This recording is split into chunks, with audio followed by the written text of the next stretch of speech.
아멘. 우리 하나님을 사랑하시는 분들이 우리 옆 사람하고 좀 인사하시겠습니다. 하나님 여러분을 사랑하십니다.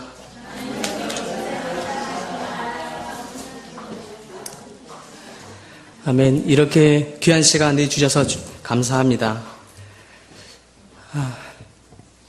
제가 아는 존경하는 선교사님이 그분의 말씀에서 이런 이야기를 한 적이 있어요. 당신이 아는 한 장로님이 사육에 어렵다는 그 꿩을 사육에 성공했다고 합니다. 야생꿩인데 야생꿩이 그렇게 이렇게 사육하는 게 그렇게 어렵다고 하네요. 성질이 더럽습니다. 야, 그렇다고. 네. 저도 형님들 따라서 어렸을 적에 막 꿩을 잡으러 다닌 적이 있습니다. 그래서 꿩 깃털 길다란 거, 꿩을 못 잡는 날이면 그 깃털이라도 가지고 와서 집에서 걸어놓고 한 적이 기억이 납니다. 근데 그 어렵다는 그 목사님 말씀대로 성질이 더럽다는 그 꿩을 사육에 성공했다고 해요. 그래서 어떻게 이렇게 그것을 사육에 성공했나라고 궁금해서 한번 가보았다고 해요. 가는 길에 상상하기를 생각해보기를 아마도 그 어려운 야생꿩이니 이렇게 넓은 들판이나 그런 곳에 이렇게 만들어서 키웠을 테고 또 그 야생꿩이니 또 좁은 곳에 가둬두지 않고 또 충분히 날아갈 수 있도록 저 지붕도 한껏 좀 만들어 놓고 그렇게 키우고 있겠거니 짐작하면서 가보았다고 해요. 그래서 가보았더니 정말 넓은 지역에 이렇게 사육하고 있더랍니다. 그래서 가만히 보았는데 좀 다른 게 있었어요. 다른 게 있는 게 보니까 저기 지붕이 잘 보이지 않는 거예요. 저게 뭡니까? 하고 더 이렇게 봤더니 정말 지붕이 없는 거예요. 뭐 그물도 없고 뭐 투명 유리 같은 거라도 가둬놓지 않은 거예요. 그래서 너무 궁금해서 그 선교사님이 여쭤봤대요. 장로님 이게 뭡니까? 여쭤봤대요. 그랬더니 잘 보세요 라고 하는 거예요. 그래서 잘 봤지요. 그래서 잘 봤어요. 잘 봤는데 분명히 꿩인데 꿩이긴 꿩인데 약간 뭔가 모양이 약간 다르더라는 거예요. 그래서 가만히 보았더니 꿩 머리맡에 이게 무슨 모자 같기도 하고 이게 무슨 선캡 같기도 한 것을 씌워놓은 거예요. 뭐 저처럼 까맣게 꿩 얼굴을 좀 그을릴까봐 타지 말라고 선캡을 씌워놓은 것도 아니고 선캡 같은 걸 씌워놓은 거죠. 저건 또 뭡니까? 라고 물어봤더니 그제서야 웃으시면서 장로님이 이제 이유를 설명해 주는데 목사님 말씀하시는 것처럼 이 꿩이 성질이 안 좋아가지고 또 두려움이 굉장히 많아서 조그만 소리가 막 나면 금세 파다닥 하고 날아가 버리는 성질이 있대요.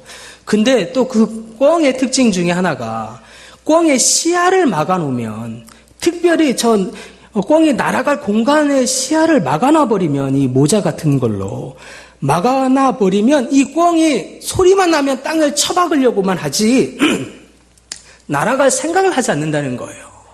그래서 지붕이 필요가 없는 거예요. 무엇만 있으면 모자만 씌워놓으면 선캡만 씌워놓으면 지붕이 필요가 없이 그냥 울타리만 걸어가다가 막아놓을 수 있는 울타리만 또 해놓으면 지붕이 필요 없이 그냥 날아가지 못하고 곤두박질 치듯이 땅만 쳐박으려고 하고 그냥 앞에 닥쳐있는 앞에 놓여있는 그냥 조용히 전신 모기만 주워 먹다라는 겁니다.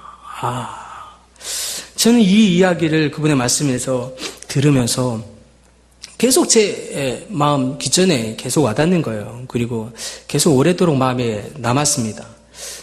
그러던 찰나에 어느 순간 마음에 뭉클해지는 것이 그게 나인가 싶은 생각이 드는 거예요. 나 같은 거예요. 저 같은 것이 마치 그냥 당장 내 눈앞에 놓여져 있는 그 모기만 종일 땅만 쳐다보면서 사는 것이 꼭 나 같기도 하고 두려움이 있으면 뭐만 좀 가려놔버리면 저 하늘을 더 이상 보려고 하지도 않고 그냥 이 땅에서만 쳐다보면서 살아가는 것이 꼭 나 같기도 하고 때로는 내 연약함에 내 죄에 또 넘어지면 그 죄책감이 그 아픈 것이 낙담이 내 눈을 가려서 자꾸 나에게만 집중하게 하고 자꾸 이 땅만 쳐다보게 하면서 그냥 이제 낙담하고 좌절한 속에 더 이상 하늘을 바라보려고 하지도 않고 그냥 오늘 어떻게 살면, 그냥 오늘 하루도 이렇게 그냥 지나가면, 그냥 그런 대로 살아가고 있는 그런 모습이 그 꽁에 꼭 나 같은 생각이 너무 드는 거예요. 그렇습니다. 사단은 날마다 우리 삶 속에 선켓 같은 그 모자 같은 그것을 우리 머리맡에 씌우게 해서 더 이상 하나님을 쳐다보지 않게 하는 것이 사단이 우리에게 하고 있는 일이라는 생각이 듭니다. 사단은 늘, 그 어둠의 정사는 늘 우리 믿는 그리스도의 사람들에게 그와 같은 모자들로 더 이상 하나님을 바라보지 못하게 하게, 내가 행여나 조그만 죄에 연약함에 넘어지면 그 죄책감이 마치 양심인 것처럼 가진 가면의 모자를 이 속에 씌우게 해서 낙담하고 좌절스러워서 나 같은 것이 뭘 또 하나님 앞에 어떻게 나아가나, 또 넘어져 있는 내가 어떻게 하나님을 부를 자격이라도 있나, 마치 양심적인 것처럼 착각에 빠져서 더 이상 하나님을 부르려고도 하지 않게 만드는 것이 지금도 역사하고 있는 어두움의 일이라고 하는 생각이 듭니다. 오늘 본문에 읽은 야곱에게 있어서도 그랬지요. 야곱의 삶을 가만히 보아도 수많은 야곱의 연약함과 약점들 속에서 사단은 그렇게 공격하고 또 좌절케 만들어서 더 이상 하나님을 바라보지 못하게 하는 많은 시도들을 야곱의 삶 안에 해왔다는 것을 볼 수 있습니다. 그러나 우리가 알고 있는 것처럼 야곱은 그런 사단의 수많은 공격이 있음에도 불구하고 그냥 좌절에만 있지 않았다고 하는 사실입니다. 아시죠? 야곱은 정말로 실로 역사상 가장 위대한 축복을 받은 사람 중에 한 분이었습니다.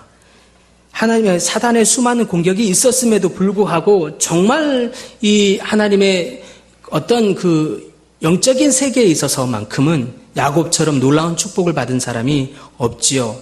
야곱의 이름을 하나님이 무엇으로 바꾸어 주십니까? 이스라엘. 예, 그렇지요. 이스라엘. 세상을 이긴 믿음. 이런 뜻을 담은 이스라엘이라는 이름으로 야곱의 이름을 바꿔주는 걸 통해서 야곱의 인생을 얼마나 놀랍게 영광스럽게 하나님이 변화시켜주고 있는지 보게 되는 것입니다. 그의 자녀들도 마찬가지입니다. 하나같이 그의 모든 12명의 자녀들의 이름을 따서 이스라엘의 12지파가 생기는 것은 정말 이것처럼 영광스러운 일이 또 없겠지요. 야곱이 심지어 땅과 재물의 축복도 엄청나게 받는데요. 심지어 야곱은 도망자의 신세로 피해가서 살고 있는 그 순간에서조차, 그곳에서조차 야곱은 놀라운 축복을 받습니다. 야곱이 있는 곳마다, 야곱이 기르는 동물들마다, 가축들마다 하나님이 쏟아서 더 부흥케 하시며 재물의 복을 굉장히 부어주고 있는 것을 보게 됩니다. 또 하나님의 애칭이 있어요. 애칭. 특별히 구약에 이런 애칭 같은 것이 잘 많이 표현되어 있는데 하나님은 스스로 말씀하시기를 나는 아브라함과 이삭과 야곱의 하나님이다 라고 말씀하시면서 당신을 누구의 하나님이라고 하신다고요? 예, 야곱의 하나님이다 라고 말씀하십니다. 와, 얼마나 영광스럽겠습니까? 여러분을 향해서 그리고 저를 향해서 하나님 스스로 나타나 말씀하시기를 나는 너 김종철 선교사의 하나님이다 라고 말씀하신다면 제 평생에 이것처럼 영광스럽고 복된 일이 또 있겠습니까 하는 생각이 드는 겁니다. 그처럼 야곱은 놀라운 하나님으로부터 복을 받은 사람입니다. 그런데 제가 오늘 여러분에게 말씀드리고 싶은 것은 왜, 무엇 때문에, 어찌하여 하나님은 이런 야곱의 삶을 이렇게 축복했는가라고 하는 것입니다. 어떻게 이렇게 놀라운 복과 영광을 얻기까지 이렇게 영광스럽게 하나님께 쓰임받으며 일컬음을 받기까지 그 능력, 그 원인이 어디에 있었냐 하는 것이에요. 근데 그 원인이 야곱에게 있는 어떤 특별한 능력이나 야곱에게 있는 어떤 놀라운 어떤 깊이 있는 어떤 덕막이었다면 야곱은 이렇게 하나님께 쓰임받지 못했을 것입니다. 야곱에게 있는 어떤 최소한의 그 능력이 조금 부족하다면 깊이 있는 그 어떤 성품 때문이라도 하나님께 그것 때문에 하나님이 쓰이는 것이었다면 하나님은 절대 야곱은 이렇게 하나님께 절대 쓰임받지 못했을 것입니다. 반면에 이 세상에서 누군가를 쓴다고 할 때, 누군가 이 세상에서 쓰임받는다고 할 때는 어떤 조건이 필요하죠. 이 세상에서는 능력이 많거나 어떤 깊이 있는 덕망이 깊이 있거나 그럴 때 이 세상에서는 좀 쓰임받고 인정을 받는 것 같습니다. 그러나 하나님의 나라는 달랐습니다. 세상에서는 최소한 제가 파송받은 교단에서조차 우리 교단에서조차 선교사로 파송받으려면 최소한의 학력이 얼마큼 돼야 되고 어떤 조건을 갖춰야 어느 능력이 어느 정도는 돼야 파송의 조건이 됩니다. 심지어 아내도 와이프도 대학을 나와야 파송받아요. 그렇지 않으면 파송도 못 받습니다. 그런 하나님의 나라건 이 교회이건 어떤 조건이 있었을 때에 그것의 최소한의 검증을 통해서 그 사람을 쓰기도 하고 그 사람을 인정받게 하게 되는 것입니다. 이 세상에서는 그렇게 탁월한 능력을 가졌을 때 명성을 얻게 되죠. 이 세상에서는 어떤 덕망이 있을 때 존경을 받게 되는 것입니다. 그러나 하나님의 나라는 달랐다라고 하는 사실입니다. 하나님 앞에서는 이런 것이 하나님 나라의 성공과 축복을 받는 원인이 되지 못한다라고 말씀하고 있는 것입니다. 이 세상의 어떤 그런 조건들, 특별히 능력, 어떤 성품, 이런 것들이 하나님 앞에서는, 하나님 나라에서는 복을 받는 원인도 되지 못한다라고 말씀하고 있는 것입니다. 왜냐하면 야곱은 이런 어떤 조건을, 복을 받을 만한 어떤 조건을 가진 게 조금도 없기 때문에 그렇습니다.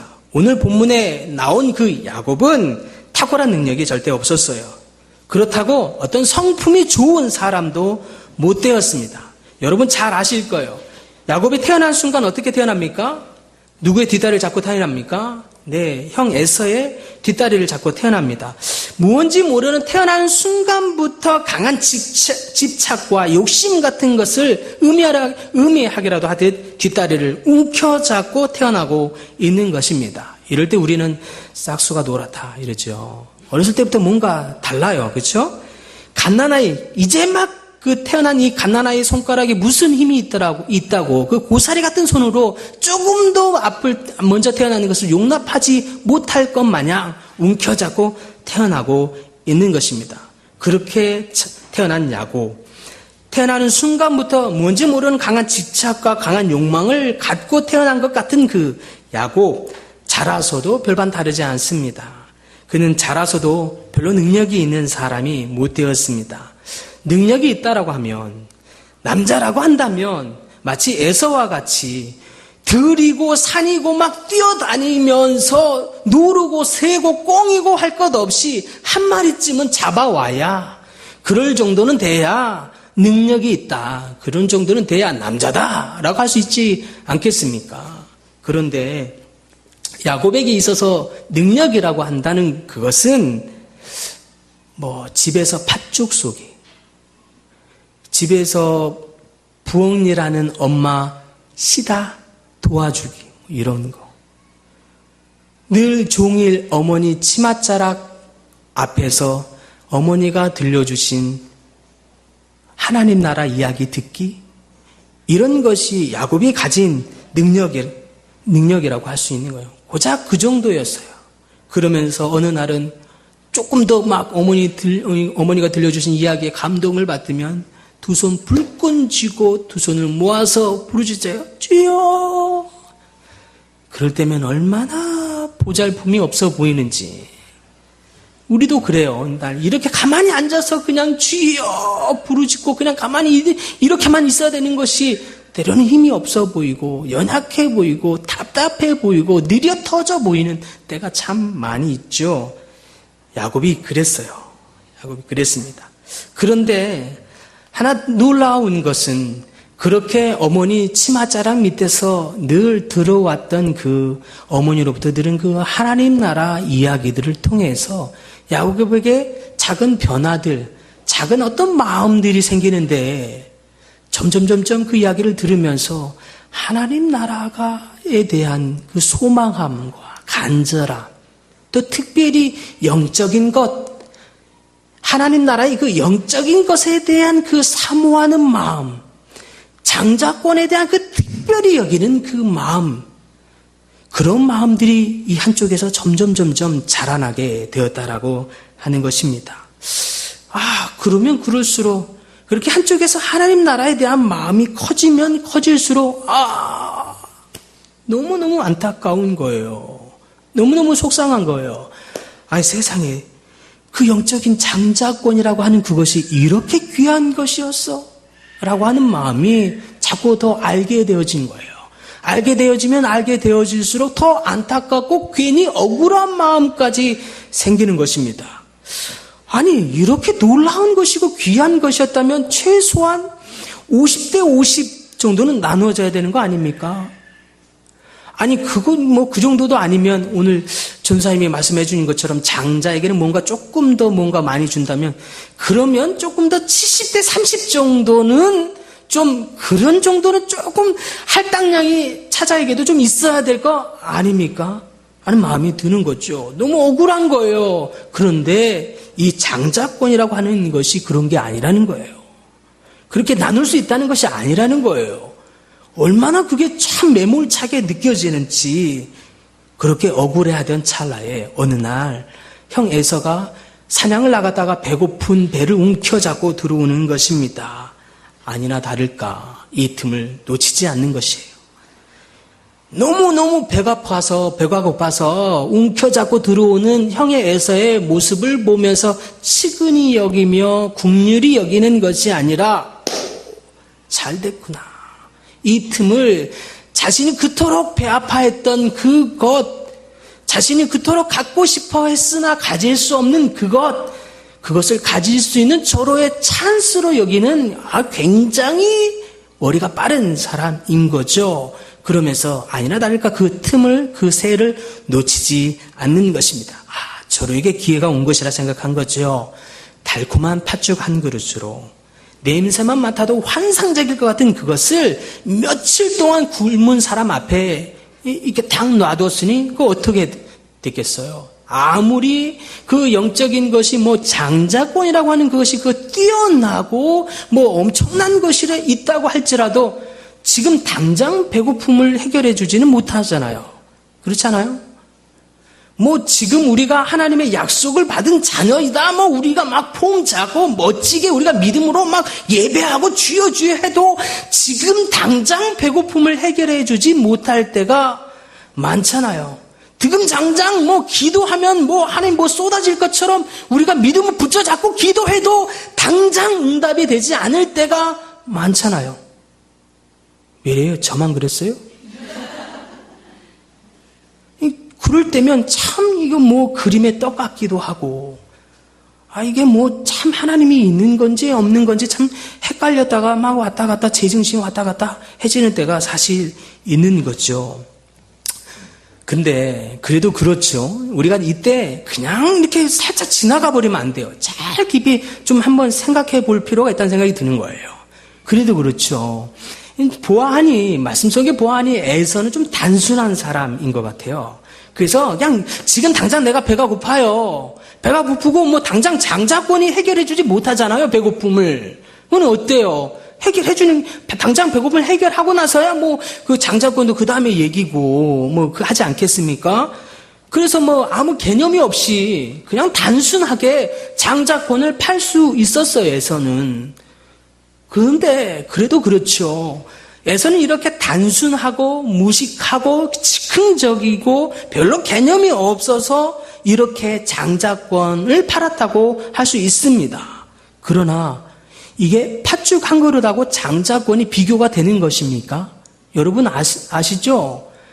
최소한 여기 좋은 땅 교회 정도 왔으면 장자권의 어떤 그런 축복 정도는 들어보셨잖아요. 그렇죠? 그러면 그런 놀라운 가치가 있다라고 한다면 그럼 그게 팥죽 한 그릇 이거하고 비교가 되냐고요. 이게 거래가 될 만한 것입니까? 아니잖아요. 왜 그래요? 한 번도 생각 안 해본 사람처럼. 안 되는 거잖아요. 그렇죠? 이게 특별히 그 가치를 에서는 한 번도 생각해 보지 못하고 별로 개념이 없고 개의치 않고 단순하고 무식하다가 할지라도 그런데 야곱은 알았잖아요. 야곱은 매일같이 어머니로부터 들었던 그 하나님 나라의 이야기를 통해서 영적인 것에 대한 비밀, 이 영적인 것에 대한 놀라운 축복, 이 장자권에 대한 그 비밀, 그건 야곱이 알았잖아요. 그랬기 때문에 그것을 더 갖고 싶어 했던 거잖아요. 그러면 최소한 에서는 몰랐다고 할지라도 야곱은 알았다면 이런 거래, 그거 말이 안 된다는 거 야곱은 알았잖아요. 그러면 그렇게 하면 안 되잖아요. 그렇죠? 그러면 그렇게 하는 거 아니지 않아요? 에서는 몰랐어도 야곱 당신은 알았다면 이런 거래 하면 안 되잖아요. 야곱은 그렇게 에서는 그렇게 무식하고 단순해서 몰랐다고 할지라도 야곱은 알았다고 하면, 그래서 그 사모함이 간절했다면 이런 거래가 얼마나 부당하고 이런 거래가 얼마나 말도 안 되는 거래인지 알았잖아요.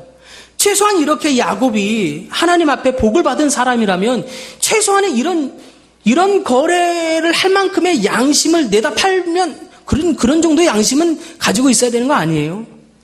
최소한 야곱처럼 하나님께 놀랍게 쓰임받는 정도의 이 성경 전체를 통틀어서도 굉장한 인물이었는데, 그런 분이었다면, 그렇게 하나님께 쓰임받는 분이었다면 최소한의 이 정도의 양심은 밑바탕으로 깔고 있어야 되는 거 아닙니까? 그런데 우리가 아는 것처럼 야곱은 내가 보기에는, 내가 가지고 있는 성경에는 그런 정도의 양심을 볼 수가 없는 거예요. 뭡니까 이게? 최소한의 자질도 없는 거 아니에요? 목사라면, 선교사라면 뭐 그 정도의 자질은 있어야 되는 거 아니에요?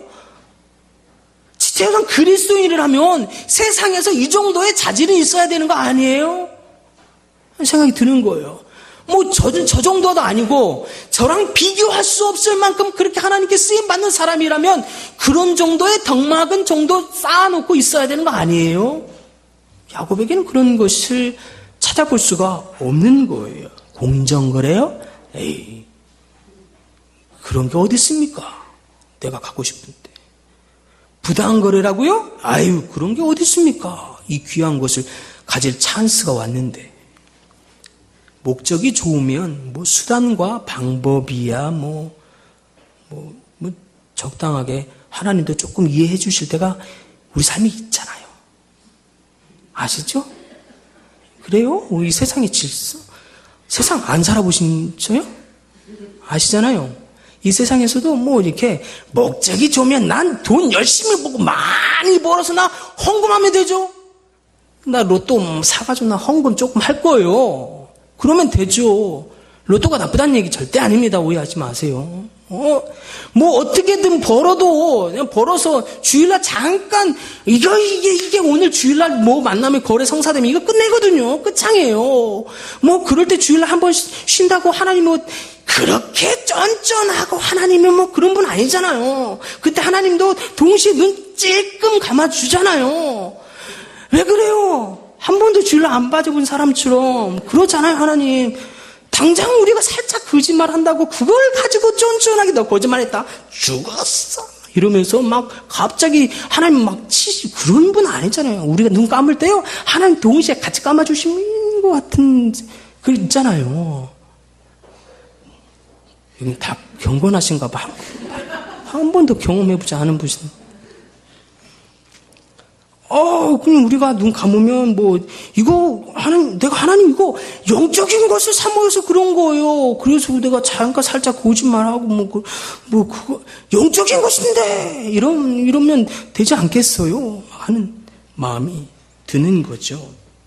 아니나 다를까 야곱은 그 우둔하게 짝이 없는 형 에서 덕분에 쉽게 장자권을 얻습니다.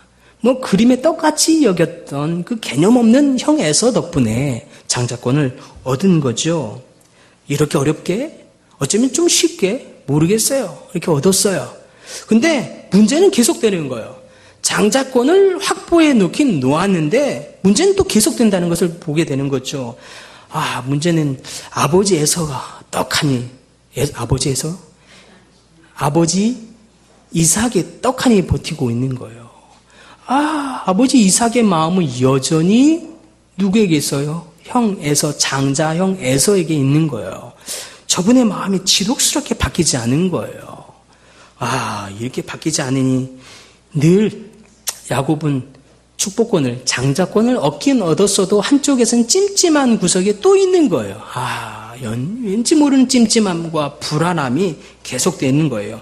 행여나 놓치지는 않을까 조바심이 있는 거예요. 어느 날 갑자기 아버지 이삭이 확 그냥 나도 모르게 그냥 형 에서에게 장자의 축복을 확 기도해줘 버리면 끝나는 거 아니에요. 그럴세라 하루하루 사는 것이 조바심 나고 두렵고 불안한 거예요. 느긋하게 있을 수가 없는 거예요. 하루하루를 노심초사하면서 행여나 놓칠세라 아버지를 감시라도 하듯 호시탐탐 기회를 쳐다볼 수밖에 없었던 것입니다. 그래서 그 기회를 놓치지 않은 거예요. 결국 기다리다가 아버지가 형 장자 에서에게 축복 기도를 하려 한다는 얘기를 듣는 거죠. 또 그 기회를 놓치지 않습니다.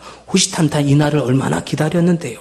그래서 아버지 형 에서가 아버지 형 에서 맞고이네요. 아버지 이삭이 형 장자 에서에게 기도하기 전에 맛있는 별미를 가져오라 명한 틈을 타서 얼른 어머니의 도움을 받아 별미를 만들어서 아버지에게 갖다 드립니다. 갖다 드리기만 합니까? 변장을 하죠.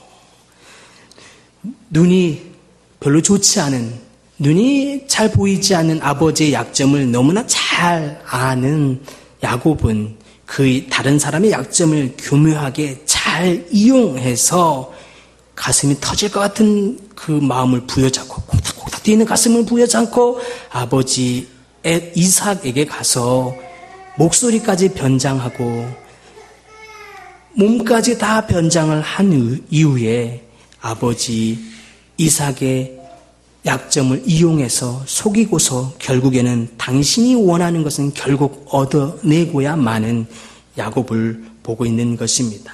역시 야곱이에요. 야곱의 본래 이름의 뜻이 무엇입니까?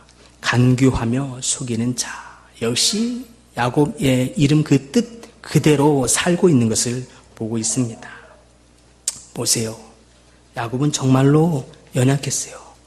이래도 이런 야곱의 성품 때문에 야곱이 하나님께 쓰임받았다고 할 수 있겠습니까? 야곱이 어떤 능력이 있었어요? 어떤 능력을 가지고 여러분은 하나님이 야곱을 썼다고 생각하고 계십니까? 아니요. 연약했어요. 능력도 지질이 없었습니다. 정말 야곱은 그 인생 자체가 그 이름답게 간교하며 속이는 자, 그 사람이 바로 야곱이었습니다. 그런데 왜 무엇 때문에 하나님은 이런 야곱을 썼냐라고 하는 것이에요. 무엇 때문에요? 정말 능력이 그렇게 없는데, 정말 성품도 하나님의 사람다운 것이 조금이라도 하나는 가지고 있어야 될 거 아니에요. 그런데 그것조차도 전혀 볼 수 없는 야곱, 그 야곱을 하나님은 왜, 무엇 때문에 이렇게, 그것도 적당히 쓰신 것도 아니고, 이 하나님의 영적인 세계에서 놀랍게 이렇게 크게 이보다 더 하나님 영광스럽게 쓴 사람이 또 있을까 싶게 이렇게 하나님이 쓰셨냐 하는 것입니다. 저는 참 야곱에 대해서 많은 시간들을 묵상하고 고민했어요. 모르겠어요. 그런 찰나에 어느 날 하나님이 생각나게 해주시는 한 사람이 있었어요. 저희 선교지에서 만났던 한 형제였습니다. 루원이라고 하는 친구인데 제가 캄보디아에 간 지 6개월, 7개월쯤에 만났던 이 친구입니다. 언어를 하면서 틈틈이 아내랑 오토바이를 타고 이것저것 정탐하면서도 많이 다니던, 어느 날은 누가 차를 빌려주면 그 틈을 놓칠 줄 알아 더 멀리 나가서 이렇게 정탐을 하고 오고 했었습니다. 그러던 중에 마을 앞에서 늘 기도하고 이 마을일까 저 마을일까 하나님이 어느 마을을 우리에게 주실까 언어를 하는 와중에 틈이 나면 그렇게 가던 찰나에 어느 한 마을을 갔어요. 근데 그렇게 가보고 정탐하던 그 마을을 보았는데 몇 주 뒤에 저희를 파송해준 한 교회에서 팀들이 온 거예요. 근데 그 팀들이 그 마을을 들어가기 전에 기도한다고 하는 것입니다. 그러더니 기도할 때 어느 한 자매님이, 한 집사님이 한 그림을, 장면을 봤다고 얘기하시는 거예요. 나누어 주시는 거예요. 시골에 뭐 이렇게 좁은 길에서, 흙밭길에서 어느 오토바이를 탄 남자 둘이 허름한 옷을 입고 나오더라는 거예요. 그런데, 뭐 그런가 보다 했는데, 정말 참 어울리지 않게 오토바이를 탔는데 시골에서, 그 깡시골에서 골프채를 들고 나오더라는 거예요. 골프채 하나를 딱 메고 나오려는 겁니다. 이게 참, 이건 영 시골하고 골프채, 이 오토바이와 이게 골프채가 잘 어울리지 않는데, 이건 무슨 의미일까? 그건 잘 모르겠다고 하면서 그만큼 나누었던 기억이 납니다. 그러고 나서 그 마을에 들어갔는데, 정말로 그 마을에 이렇게 툭 들어가고 있는데, 어느 형제님이, 저기 오토바이 옵니다. 비키세요. 저리 좀 비키세요. 오토바이 지나갑니다. 라고 알려주고 있었어요. 그 찰나에 또 이어서, 저기, 골프채! 그 집사님 골프채! 뭐 이러면서 흥분하면서 막 얘기를 하는 거예요. 정말 하나님이 연결해 주신 마을이구나. 라면서 그 마을에 들어갔어요. 어느 날 그러면서 선물을 나눠주면서 뭐 준비한 비타민도 나눠주면서 하고 있을 때 어느 집사님이 불러요. 선교사님 와보세요. 네, 뭐라고 하는데 한번 와보세요. 가봤어요. 그래서 그 팀들이 어떤 한 형제님하고 만나고 있더라고요. 그래서 같이 그 형제님을 향해서 이제 축복송을 불러줬어요. 우리가 번역한 우리 찬양을, 축복송을 불러줬죠. 당신은 소중한 사람, 당신은 존귀한 사람 하고 불러줄 때였어요. 그렇게 찬양을 불러주고 있는데, 축복을 해주고 있는데 형제가 갑자기 파르르 눈이 떨더니 우는 거예요.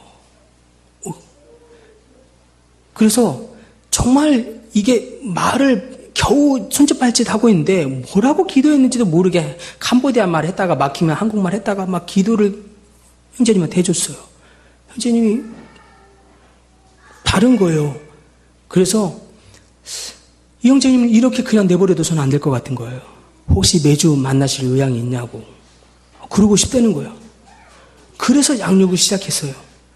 그리고서 2년가량을 한 주도 빠지지 않고 매주 집에서 40분이 걸린, 오토바이 타고 40분이 걸린 거리에서 매주 저희 집까지 오토바이를 타고 오는 거예요. 올 때도 혼자 오는 법이 절대 없어요. 꼭 올 때 누군가 한 사람을, 최소한 2사람, 3사람을 꼭 데리고 와요.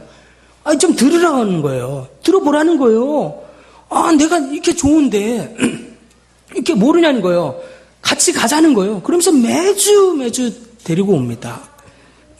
그런데 어느 날은 그렇게 데리고 왔던 한 동생이 있었는데, 이 동생이 오토바이 사고를 당한 거예요. 오토바이 사고를 당했는데 이 두 명이 타고 왔는데 상대방은 그 자리에서 즉사해버렸어요. 동생은 두개골에 5분의 1이 깨졌어요. 그래서 응급실에 실려가가지고 밤새 동생을 간호했었어요. 그날이 토요일이었어요. 그런데 그 다음날 사경을 헤매고 있는 이 동생을 밤새 간호하다가 그 다음날 주일이 됐다고 또 문을 콱콱콱콱 두드려서 목사님 양육해요. 그날도 주일이 됐다고 양육하자고 또 온 거예요.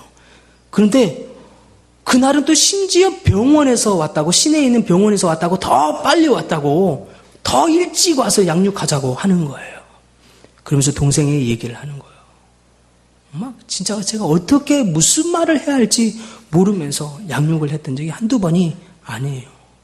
제가 말을 할 수 있어서 잘했던 게 아니에요.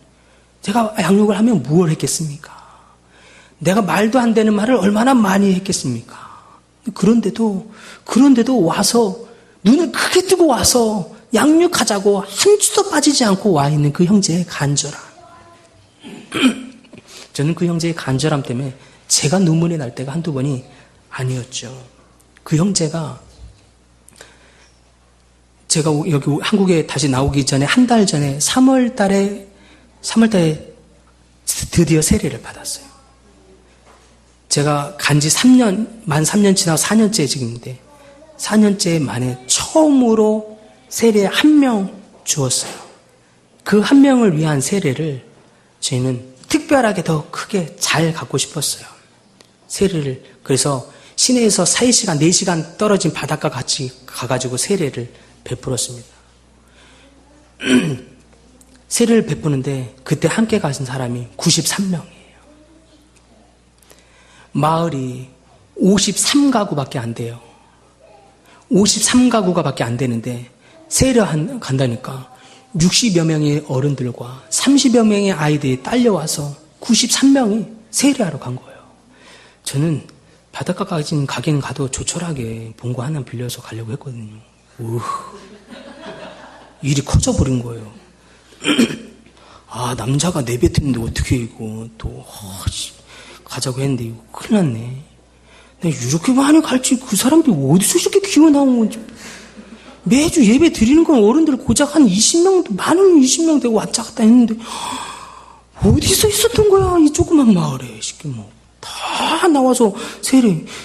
당신은 세례가 뭔지는 알고 오십니까? 궁금함이 드는데 막 가자는 거 큰일 났네.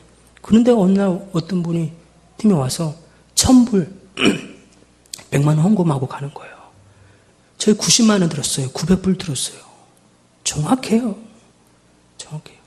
어느 날은 그 마을에 선교사님이, 같은 동료 선교사님인데 우물 파라고, 우물 파도 얇게 건기되면 같이 지금 우물이 계절 타는 것도 아니고 건기면 같이 막 말라버리는 그런 우물 파지 말고 길게 파라고 1,300불 주고 우물 파라고 하시는 거예요.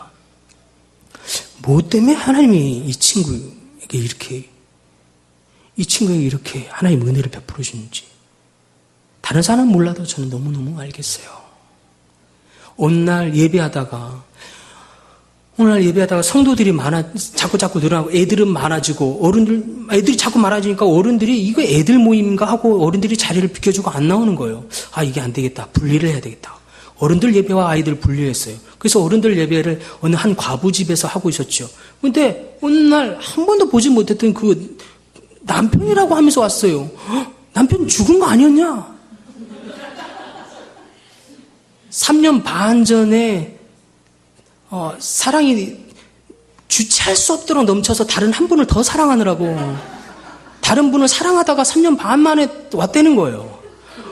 이놈이 썩을 놈이. 그런데 갑자기 3년 반 만에 나타나가지고 주인 행세를 하는데 이 집에서 예배할 수 없다 막 하더니 예배 정 하고 싶으면 돈을 내라는 거예요. 우린 그렇게 예배 안 한다. 예배를 돈 주고 하냐? 예배 안 한다. 어쩔 수 없이 같이 아이들하고 예배를 했어요.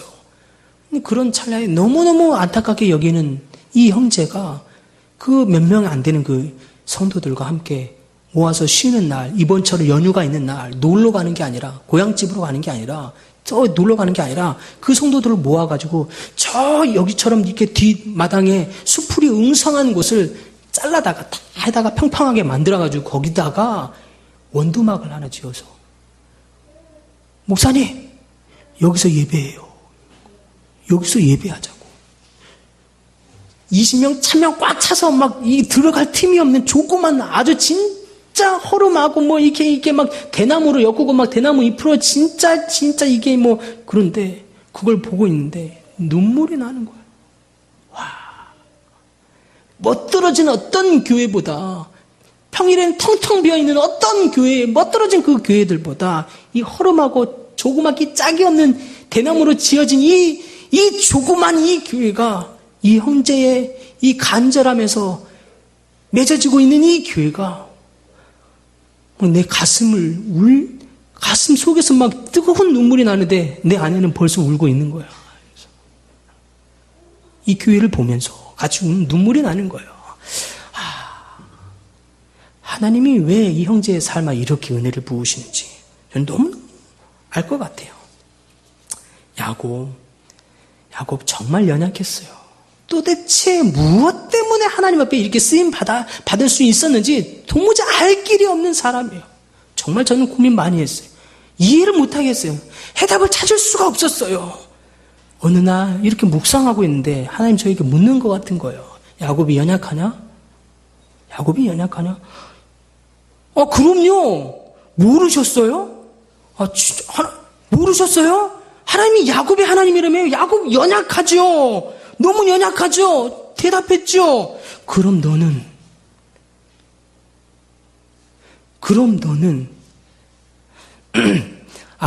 진짜 주님이 초점이 없어 이야기에. 야곱 얘기하지 않습니까? 나 말고 야곱 연약하다고요. 그래 안다. 야곱 연약하다. 그럼 너는, 그럼 계속 물으시는 것 같아요. 그럼 너는. 저요? 연약하지요. 너무너무 연약하지요. 교만하기 짝이 없고 음란하기 짝이 없지요. 심지어 하나님께 은혜를 받았어도 금세 교만해가지고 그 은혜를 까먹는 놈이 나지요. 그렇게 부흥회니 뭐니 놀라운 집회와 막 매주마다 그런 뜨거운 하나님의 은혜를 받았어도 금세 음란함에 곤두박질 쳐서 그 성령의 은혜를 까먹는 놈이 나지요. 그런데 내가 너를 쓴다. 그런데 내가 너와 함께한다. 그런데 내가 너와 동행한다. 그제서야 나를 빗대어서 말씀하신 그분의 음성을 듣고서야 하나님이 야곱을 쓰시는 건 능력이 있는 것이 아니라는 것을 깨닫게 해주고 있었어요. 깨달을 수밖에 없었어요. 하나님이 야곱을 쓰고 있는 것이 그 사람의 어떤 깊이 있는 덕망에 있다는 것이 아니라는 것을 하나님이 말씀해 주고 있었어요.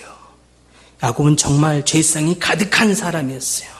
야곱은 정말 육체의 연약함이 넘치는 사람이었어요. 야곱은 정말로 그의 연약함 때문에 그의 삶 전체가 송두리째 어려움으로 내몰려지고 있는 원인이 되고 있는 것이었어요. 그러나 그런 연약함이 있는 속에서도 저 한쪽에 있는 또 다른 그 마음, 하나님 나라에 대한 그 간절함, 영적인 것에 대한 그 사모함, 그것이 하나님이 그를 향하여서 포기하지 않는 다rum을 그의 인생 안에 있게 하시는 거였어요.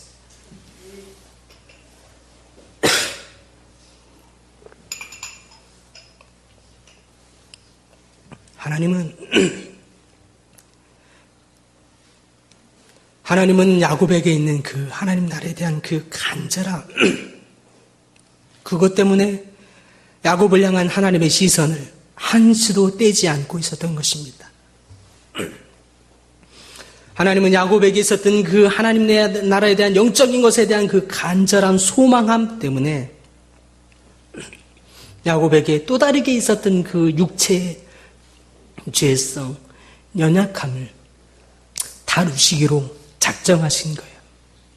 그때부터 하나님은 한시도 빠지지 않고 그의 인생 전체를 통틀어서 야곱의 연약함과 육체의 본성들을 하나님이 다루시기로 작정하시면서 야곱을 궁지에 모는 것처럼 야곱을 다루셨던 것입니다. 그러므로 인해서 야곱에게 있는 육체의 죄성으로 하나님의 거룩함이 가려지지 않기 위해서라도 하나님은 포기하지 않고 야곱의 인생을 다루시고 있었던 것입니다. 실제로 야곱은 날마다 하나님께 연약을 받고 축복을 받았어도 그럼에도 불구하고 야곱은 그의 인간적인 방법, 인간적인 교묘하고 약삭부르고 속였던 그 연약한 그 술수로 빼앗았던 그 덕분에 야곱은 실제로 축복을 받기는커녕 어두운 캄캄한 사지로 내몰려질 때가 한두 번이 아니었습니다.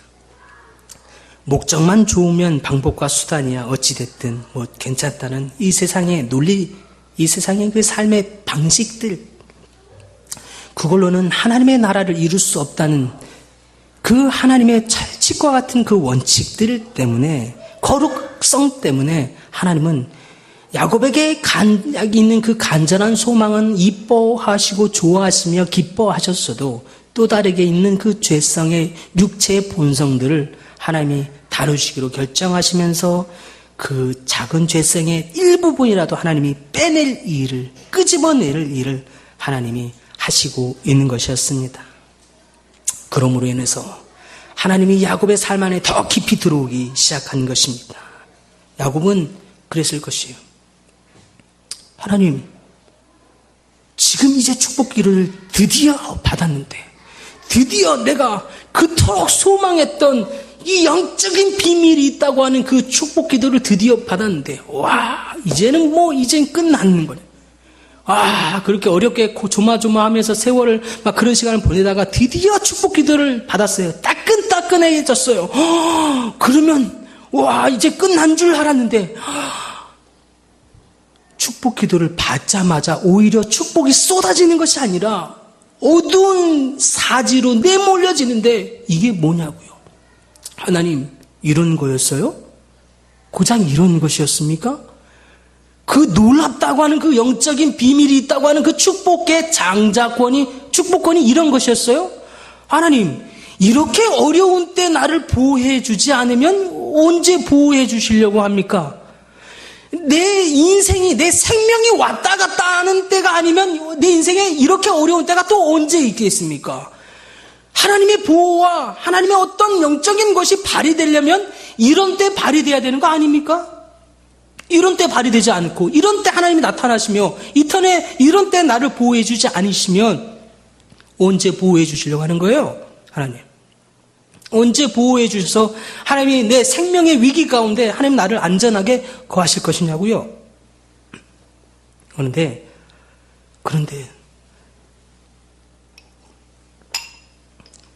내 인생 안에 가장 힘들다고 가장 초조하며 두려운 이 시간 안에 야곱이 원하는 방식대로 하나님의 응답이 없는 거예요.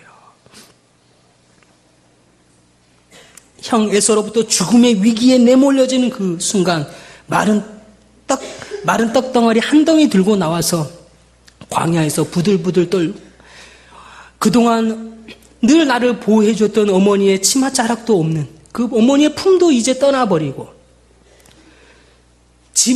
갖가지 짐승들이 나를 움켜들고 죽이려고 덤벼드는 것 같은 그 광야의 한복판에 부들부들 떨면서 하나님 뭐 하시냐고요. 하나님, 왜 하나님의 기도가 발휘하지 않느냐고요. 왜 하나님 잠잠히 내 인생 안에 계시냐고요. 하나님의 뜻이 도대체 어디 있길래 하나님이 그 영적인 것이 조금도 내 삶 안에 없는 것처럼 느껴지냐고요. 발버둥 치면서 울다 잠들어버린 그 찰나에 하나님이 나타나 야곱의 삶에 약속하시는 거예요. 내가 반드시 너로 하여금 네 고향 땅에 안전하게 돌아오게 하겠다라고 약속을 시작하는 거예요. 그제서야 하나님은 이전에는 어머니를 통해서 들었던 그 하나님, 내가 이제 직접 하나님을 만났다. 꿈에 나타나신 그 하나님, 나에게 직접 나의 삶에 찾아와 말씀하신 그 하나님을 이제 내가 어머니를 통하여 대신하여 들었던 하나님이 아니라 나의 하나님이 되시고 있는 것입니다. 그렇게 하나님의 축복이 야곱의 삶에 시작되는 것 같았는데 야곱의 삶의 위기가 끝나지 않아요. 고향으로 다시 돌아간 찰나, 돌아가기로 결심한 그 찰나에는 다시 형 에서가 이제는 잠잠하고 잊어버렸을 줄 알았는데 아직도 잊지 않고 형이 이제는 더 많은 군대를 이끌고 와서 형 혼자 오는 것도 아니고 이제는 군대까지 대동해서 자기를 죽이려고 온다는 소식을 또 듣게 되는 거예요. 그런 찰나에 또 야곱은 하나님께 나아가 부르짖는 거예요. 주 하나님이시여, 베델에서 나의 삶에 직접 찾아와 말씀하시고 약속하셨던 그 하나님이시여, 나를 돌보아 주소서, 내 형편을 돌보아 주소서 라고 기도하고 있는 것입니다. 나의 아브라함에게 약속하셨던 그 하나님이시여, 내 삶을 돌아 주소서. 그렇게 찾아갈 때 다시 하나님이 야곱의 삶에 나타나요. 그리고 약속하시죠. 이제는 심지어 그 조부 아브라함에게 약속하셨던 그 약속을 그대로 고스란히 야곱에게까지 하고 있는 거예요. 저 바다의 모래와 같이 내가 너를 반드시 안전하게 돌아가서 저 자손들을, 모래와 같이 네 자손들을 많게 하겠다고 하는 아브라함의 약속을 고스란히 다시 한번 이제는 야곱에게 하고 있는 것을 보게 되는 것입니다. 그날 밤에는 밤새 씨름하게 천사가 찾아옵니다. 밤새 씨름하면서 천사를 이기려고 덤벼들고 있는 그 야곱. 그제서야 내가 이 천사를 이길 수 있을 것처럼 덤벼들었던 그 야곱. 그런데 밤새 씨름했던 그 야곱이 가만히 한 대 환도표를 치면서 돌아가는 그 천사를 통해서, 내 인생 안에 평생 따라다녔던 내 삶의 그 어려움, 그 씨름들이 하나님의 보호와 하나님의 붙드심이었구나. 내가 이길 수 있고 내가 무엇인가를 할 수 있어서 이것을 이루어낸 것이 아니라 하나님이 나를 붙들어 주시는, 천사가 종일토록 붙들어 줌으로 인해서 이 씨름이 그야말로 씨름이 될 수 있었던 그것처럼 하나님이 나를 보호해 주신 그 주님의 품 안에서의 다루심이었구나 라고 하는 것을 천사가 한 대 치고 가는 그 손길을 통해서 깨닫기 시작하는 것이에요. 그런 하나님의 은혜가 있자마자 야곱의 삶 안에 놀랍도록 하나님의 은혜를 또 쏟아주는데, 야곱이 언제 그랬냐는 듯이, 에서가 언제 그랬냐는 듯이 마음이 확 바뀌어져서 야곱을 향해서 부둥켜 안고 그의 모든 마음을 풀어버리는 것을 보게 돼요. 역시 하나님의 은혜가 이렇구나. 근데 이상하게 놀라운 건 우리 삶 안에 이런 하나님의 은혜가 있으면 또 잠시 방심하면서 그랬던 우리의 모습처럼 야곱도 똑같은 것을 보게 돼요. 이제 평생도록 따라다녔던 그 죽음의 공포가 사라졌어요. 평생도록 자기 삶 안에 가장 어려웠던 그 형과의 문제가 다 사라졌어요. 그리고 물질도 이렇게 많아요. 자녀의 풍성함도 이렇게 많아요. 이제 더 이상 부족할 것이 없구나 라고 하는 찰나, 이제 그러고 보니까 이제 내가 여기 주변을 살펴보니까 이곳이 너무 좋아 보이는 거예요. 이제 다시 또 어렵게 힘들게 고향 땅을 굳이 돌아가느냐, 이스라엘을 굳이 돌아가느냐, 하나님의 약속이 굳이 돌아오게 하겠다. 하나님 괜찮아요. 나 여기 정도 괜찮아요. 좋습니다. 어렵게 힘들게 쥐야 힘들게 부르짖어 가면서 이렇게 뭘 구차하게 이렇게 삽니까? 전 괜찮아요 하는 마음에 잠깐 안주해서 돌아가려는 마음이 아니라 여기서 가만히 안주하고 이 살 마음으로 이 땅을 그곳에서 장막을 치면서 괜찮나 하고 둘러보는 찰나에 딸 디나가 강간을 당해버리는 거예요. 그 문제를 해결할 때 자녀들이 발벗고 나서요. 그래서 아버지 야곱을 가만히 있게 하고서는 오히려 아들들이 나서서 해결을 하는데, 세겜 사람들이요, 이왕 이렇게 됐으니 우리 민족과 당신의 민족이 한 민족 됩시다. 그런데 조건이 있어. 그러려면 우리 이렇게 우리의 민족 안에는, 우리의 민족으로 들어오려면 할례를 해야 되니 모든 남자들은, 당신네 민족의 모든 남자들은 할례를 하시오. 그래서 할례를 하게 만들었어요. 그날 밤, 그렇게 고동이 어렵게 만들어 놓은 그날 밤 모조리 야곱의 아들들이 그 사람들을 다 죽여버리는 것이에요. 그러니 같은 가나안 족속들이 가만히 있지를 않는 것이, 이제 모조리 야곱의 집안이 다 완전히 멸해질 큰 위기가 찾아오고 있는 것이, 그렇게 야곱의 인생 안에는 계속되는 거듭되는 어려움과 고난들이 핍박들이 계속되어 왔어요. 연약함 때문에, 죄 때문에. 아버지 야곱을 어쩜 그렇게 그 자녀들도 똑같이 쏙 빼닮았는지, 야곱이 평생도록 인간적이고 육체적인 방법으로 자기 인생을 만들어왔던 그 방법을 어쩜 그것까지 그렇게 쏙 빼닮았는지, 그로 인해서 생겨진 또 다른 또 맞이한 또 찾아온 그 집안의 멸할 위기 가운데 하나님이 다시 야곱에게 찾아오는 거예요. 돌아오라. 베델로 나아오라. 그 말을 듣자마자 야곱은 다시 정신을 차려 고개를 들고 하늘을 향하여 주께 나아가기 시작하는, 백성들을 향하여서 말하는 거야. 나의 자녀들이여, 나의 백성들이여, 죄를 뒤집어 쓰고 옷을 뒤집어 입어 우리 하나님께 다시 나아가자, 돌아가자, 베델로 나아가자. 행여나 우리 삶 안에 있는 작은 우상의 어떤 영역들이 있거든 돌이켜 회개하고 벗어버리고 깨트리고 다시 주님 앞에 나아가자 외치고 있는 것입니다. 사랑하는 성도 여러분, 여러분의 삶 안에 이렇게 거듭되는 위기와 어려움들, 고난들이 경험하신 적 있으십니까? 때로는 여러분의 연약함 때문에, 여러분의 죄 때문에 넘어진 경험들을 가지고 계십니까? 그때 다시 한번 하나님이 여러분의 삶 안에 부르시는 음성에 귀 기울이시기 바랍니다. 그분의 음성 앞에 베델로 나아가라는 그분의 부름 앞에 순종하고 나아가 우리의 삶 안에 행여나 있는 육체의 어떤 죄성과 우상의 모양, 갖가진 모양까지라도 저버리고 빼버리고 깨트려서 돌이켜서 주님 앞에 제복을 입고 나아갑시다. 그 베델로 나아가 주님, 나의 삶을 다시 한번 돌아 주소서. 나의 삶의 약속을 기억하시며 나의 삶에 안전히 돌아오게 하는 주님의 나라에 들어가게 하시는 주님의 약속을 기억하시며 나를 긍휼히 여기소서. 주님 앞에 나아가 부르짖는 여러분 되시길 바랍니다. 사단은 우리가 넘어질 때에, 우리의 죄로, 우리의 연약함으로 넘어질 때 영영이 넘어져 더 이상 하늘을 쳐다보지 못하게 하는 것입니다. 사단은 우리의 낙담함, 그것이 마치 양심적인 것 마냥 낙담하고 좌절하게 해서 더 날마다 이 땅에서 그저 어떻게 살까, 먹이만 주어지면 그냥 안주해버리면서 살아버리게 하는 것이 사단의 계계요 전략인 것입니다. 그런 가운데 하나님의 음성을 듣는 여러분들 되시길 바랍니다.